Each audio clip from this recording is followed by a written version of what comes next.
হর হর মহাদেব। আজকের আলোচনা করতে চলেছে আরজি করে ডাক্তারদের উপরে মুখ্যমন্ত্রীর যে জুলুমবাজি,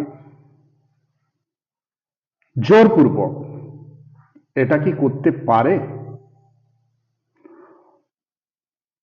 আজকের দিনে যে আন্দোলনটা গড়ে উঠেছে, আরজি করে ডাক্তার মহিলাকে যদি না মার্ডার করে এবং ধর্ষণ করে, দুটোর মধ্যে কোনটা জানি না, কোনটা মার্ডার আগে না ধর্ষণ আগে, এই কর্মকাণ্ডটা যদি না ঘটাতো এই আন্দোলন হতো?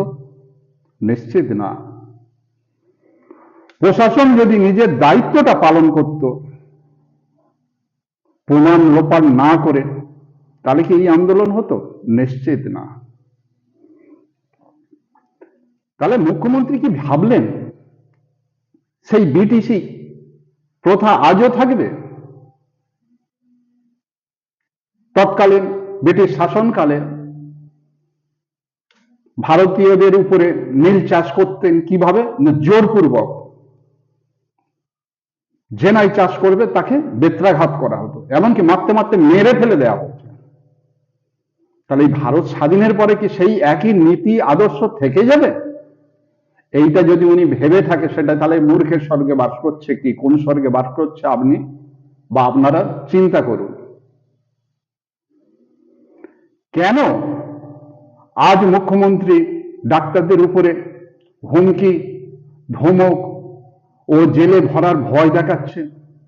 লাইফকে বরবাদ করে দেবে বলেন কি আপনি?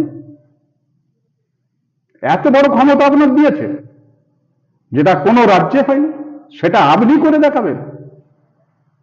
দেখান। আপনার এই অধ্যত্বের জন্য কত বড় ক্ষতি হতে পারে জানেন? সাধারণ মানুষের। আপনার টাকা আছে, আপনি বিদেশে গিয়ে চিকিৎসা করবেন, কিন্তু এই অসহায় মানুষ, গরিব মানুষগুলো কোথায় যাবে? যারা আজকে সর্বদলের পার্টিকে বলছে, সব দলের নেতাকেও বলছে, যখন বড় রোগে আক্রান্ত হবেন কার কাছে যাবেন? মুখ্যমন্ত্রী আপনার বাঁচাবে? প্রয়োজন নেই মুখ্যমন্ত্রী, প্রয়োজন নেই নেতার, আর প্রয়োজন নেই কোনো পার্টির।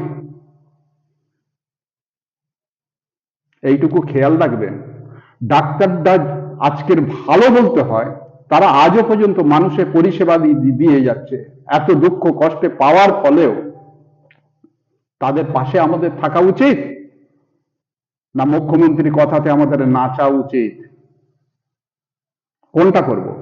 এই ডাক্তারটা যদি ধর্মঘট করে, আমরা আর চিকিৎসা করব না, জোর করবে, আমরা এই রাজ্যেই থাকবো না, অন্য রাজ্যে চলে যাব, চাকরি চায় না,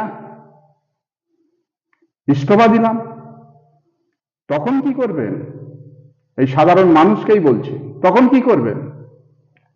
সাধারণ নেতাদেরও বলছে, আপনার মুখ্যমন্ত্রী বাঁচাতে পারবেন না, পুলিশ মন্ত্রী বাঁচাতে পারবেন না, পুলিশও বাঁচাতে পারবে না। তাহলে আমাদের কাকে রক্ষা করার দরকার? ডাক্তারদের। কেন? এই প্রাণ ঈশ্বর দিয়েছে, এই প্রাণকে রক্ষা করেই যাচ্ছে ডাক্তাররা। তাই ডাক্তারদের রক্ষা করার দায়িত্ব আমাদের। তাতে দু চারটে প্রাণ যায় যাবে, ডাক্তারদের রক্ষা করতে হবে। যদি বলেন যে আমি এটা ভুল বলছি কি ঠিক বলছি, আপনার নিজের হৃদয়ের কাছে জিজ্ঞেস করুন, ঠিক কি ভুল, উত্তরটা পেয়ে যাবেন।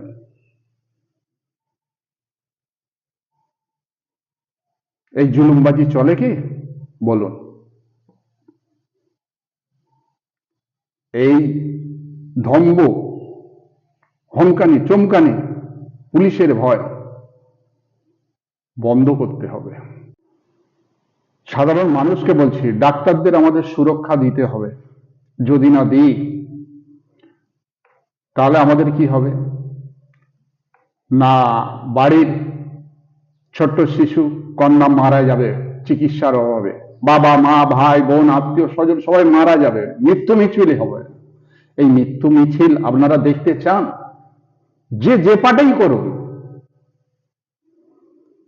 যদি মনে করেন যে না আমরা এই মৃত্যু মিছিল আমরা দেখব না, তাহলে ডাক্তারদের পাশে থাকুন।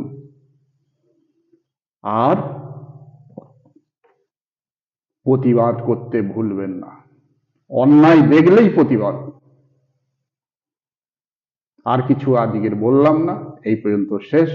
যদি আমার ভিডিওয় কোনো ভুল ভ্রান্ত কথা বলে থাকি আমাকে ক্ষমা করবেন। আর যদি মনে করবেন যে না, কথাগুলো ঠিক, তাহলে লাইক, শেয়ার, কমেন্ট ও সাবস্ক্রাইবার করতে ভুলবেন না। হর হর মহাদেব, হর হর মহাদেব।